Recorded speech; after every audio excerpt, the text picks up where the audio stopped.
Hey guys, Siemanko, I hope you're all doing fantastic today. I'm Mysticle, and I'll be bringing you the latest in AR and VR news. As usual, you have chapters down below to skip to any specific part of this video that you are most interested in, and with that being said, let's get right into it. So first of all, let's kick off with some bittersweet news out of Snap, the company behind Snapchat and Specs Inc., as they have confirmed they're laying off roughly 1,000 employees from the company. That's 16% of its full-time workforce, and closing over 300 open roles. That's a very significant cut, and it aligns with what we have unfortunately been seeing in the XR space throughout the last few months. But here's the interesting part. Specs Inc., Snap's dedicated AR glasses subsidiary that was spun off back in January, is reportedly not only unaffected, but actually expected to add headcount ahead of the launch of their 6th gen Specs AR glasses this fall. So the cuts are aimed at streamlining the traditional Snapchat business and protecting that AR bat from the rest of the company. Snap CEO Evan Spiegel framed it as a pivot towards profitable growth, saying they expect to cut more than $500 million from their annual cost base by the second half of 2026. And they're also leaning in quite heavily on AI to reduce repetitive work across teams. That's going to cause quite a split in the comments section. And yes, the 6th generation specs are still on track. The reveal is expected in the next couple of months, loosely modeled on how Apple rolled out their Vision Pro. Developer preview first, and then consumer launch in the fall. Specs Inc. and Qualcomm also just signed a multi-year partnership, with Snapdragon chips confirmed for their future AR glasses generations. So it's a rough day for quite a few Snap employees, and I genuinely feel for anyone affected. But the AR glasses side of the story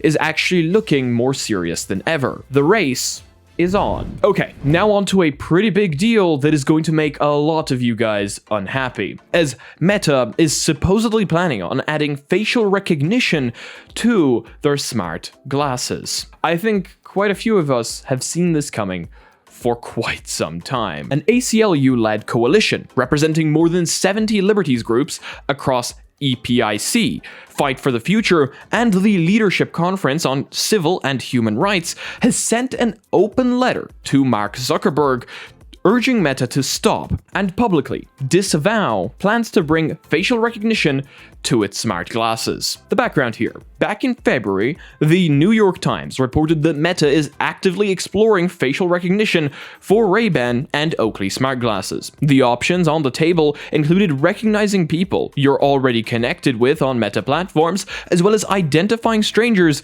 who have public accounts on Instagram. As if the thousands of videos of people attempting to do this manually by pretending they know someone, even though they have actually never seen them in their lives, on YouTube wasn't enough. The coalition's concern is that this turns a standard pair of Meta glasses into what they call ad hoc surveillance glasses, capable of silently identifying people in public and matching their face to a wealth of personal data about their habits, health, relationships, and more.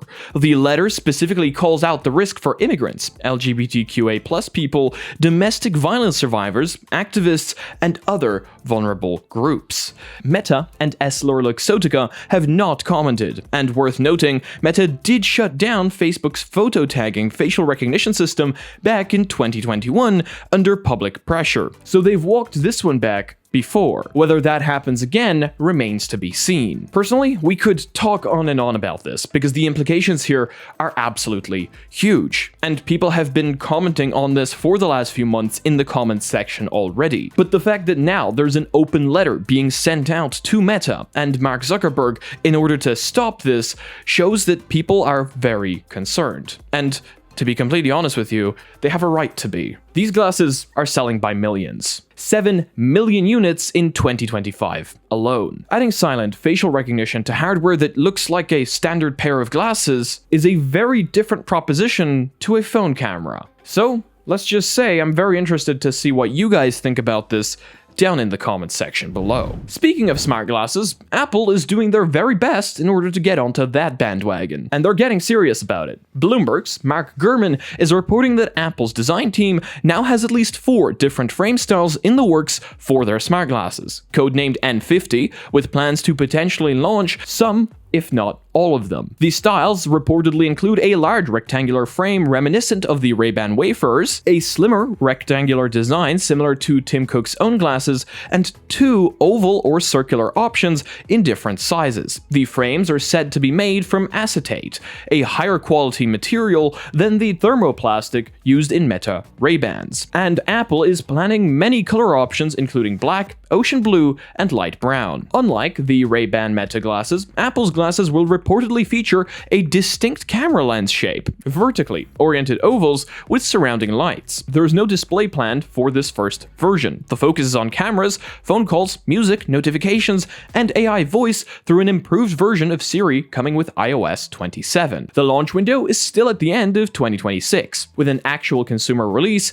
sometime in 2027. So we're probably a year out at minimum. But Apple, working on multiple different designs at once, shows you that this isn't just an experiment. They're working on a real, actual product line, and they want this one to stick. And I personally think that price is going to be a pretty big differentiator here, depending on how much they cost compared to something like the Ray-Ban Meta. And then, of course, we have security, depending on how much people trust Apple with camera glasses compared to, say, Meta with camera glasses. Guess we'll just have to wait and see which one becomes more popular over time. Now, here is something for the production nerds in the audience, as Blackmagic has actually designed a brand new camera to work for virtual reality live audiences. They've just announced the Ursa Sign Immersive 100G, a brand new VR camera aimed specifically at live immersive video production for the Apple Vision Pro. The specs are genuinely wild here. You're looking at dual 8K by 8K RGBW sensors, up to 16 stops of dynamic range, and 100 GB Ethernet to handle the bandwidth required for stereoscopic capture at up to 90 frames per second at full resolution. Footage can go out as a single Blackmagic RAW file or stream as ProRes via IP. They have also announced a companion unit called the Ursa Live Encoder, which compresses the dual image streams into Apple ProRes and outputs them as SMPTE 2110-22 IP video. The combined data rate here stays under 50 gigabits per second per camera, meaning 2 synchronized units can actually share a single 100 gig connection. And this isn't just vaporware. The camera has actually already been used in the real world. It was used to film Spectrum Front Row, a series of live Lakers games during the 2025 to 2026 season. Those are watchable right now on the Spectrum, Sportsnet, and NBA apps on the Vision Pro. The Ursa Sign Immersive 100G is slated for Q3 of 2026 and priced at a whopping $26,495. It's not a consumer device, but it's a good sign for the quality of immersive content that we will hopefully be seeing down the line. Alright, now let's give PCVR gamers something to be happy about, as Green Hell VR is coming up with a pretty major update, and if you guys are anything like me, I love games like this. In the roadmap that they have just revealed, the headline news is that the PSVR 2 version of the game is being ported to PC for free this summer. If you're unfamiliar with the situation, the Steam VR version of Green Hell has been sitting pretty stale for a while, missing co-op and other features that the Quest and PlayStation VR 2 versions have got. The reason, according to Incuvo, is that the PCVR build was a completely different codebase. The Quest and PSVR 2 versions share a similar foundation, but maintaining the PC build alongside them meant nothing got the attention it deserved. So this summer, they're unifying that by porting the PSVR 2 version over to Steam. That brings co-op and all the other content updates over to PCVR players in one go. And if you already have Green Hell VR on PC, you get the new version automatically for free. Earlier in spring, there is also character customization, new structures for modular building, and a painting update coming. Fall content is still to be announced. Green Hell VR is genuinely one of the cooler experiences out there if you're into open world games, like say, The Forest. That's the one I started off with, and then I tried Green Hell as well.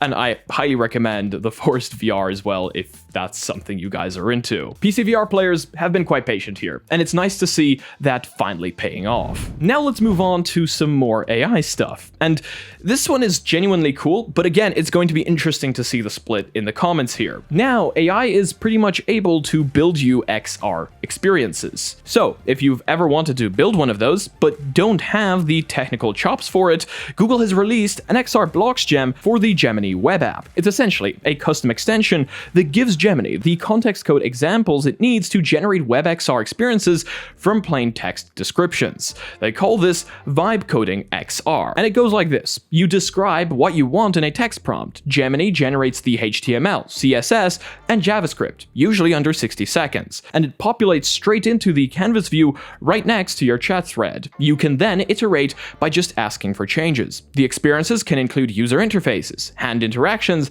and full physics. Google says Gemini is physics aware, and because it uses XRBlock's WebXR SDK, well, that was a tongue twister, you can test everything right in your headset's web browser without compiling anything. It works on the Quest 3, Apple Vision Pro, and Samsung Galaxy XR. For the best results, Google recommends using the Pro mode, Gemini 3.1 Pro, which produces an error-free result above 95% of the time compared to around 87% with the thinking tier. But obviously, that requires a paid Gemini subscription, or Gemini. The barrier to entry for building XR experiences just got significantly lower. And I do wonder whether this means we're going to see more quote-unquote XR slop, or whether this is going to get some people genuinely interested in creating for XR. But the tooling here is definitely impressive. And finally, just a very quick mention on what's happening to Horizon Worlds, as Meta is slowly going to be pushing that away from virtual reality. They're not closing it entirely, they pushed back on that thought, but they are trying to kind of move it as far away as possible and instead position that at mobile. And it's very interesting to see what we have started seeing in that space now, as people that have spent quite a bit of time developing in Horizon Worlds, or, spending their time genuinely in Horizon Worlds, have slowly started migrating. It's very interesting to see a large group of people, a truly large group of people, start migrating from one social VR experience to another, and trying to recreate the experiences that they already had existing in, say, Horizon Worlds, in something like VRChat. I think it's really cool that those experiences are not going away entirely. I mean, they'll be staying in Horizon anyway, but it's really cool just seeing those experiences move to a platform that is being actively developed. And because of that, the communities that got formed inside Horizon Worlds hopefully also have a place to stay permanently. And I thought I'd mention it here. It's just very interesting, again, seeing a large community, a large group of people just move, kind of like they'd move in the real world. But anyway, that's going to be it for today's video. Thank you all so much for joining me. I hope you guys have a fantastic rest of your day or night, wherever you are in the world. And if you like this one, please do leave a like. If you disliked it, I guess this button works too. But do let me know why down in the comment section below. And just a super quick mention, as I have just released the first short in a very long time on a 360 drone, and we have a dedicated video coming up on that as well very soon. It's got some seriously interesting goggles with it that could compete with some VR headsets out there. So trust me, it's really cool. Check it out. I'll leave a link down below. If you're not yet part of our community, check out our Discord and our Reddit down below, where I want to see you posting your spicy memes. And thank you so much to all the Patreons and members supporting this channel. You guys are amazing. I want to welcome all the new Patreons as well. You are what helps me make these videos possible. And as usual, if you want to be notified about future content coming up on the channel, make sure to smack that subscribe button with your forehead, ding my bell, and see you again in the next video. Peace.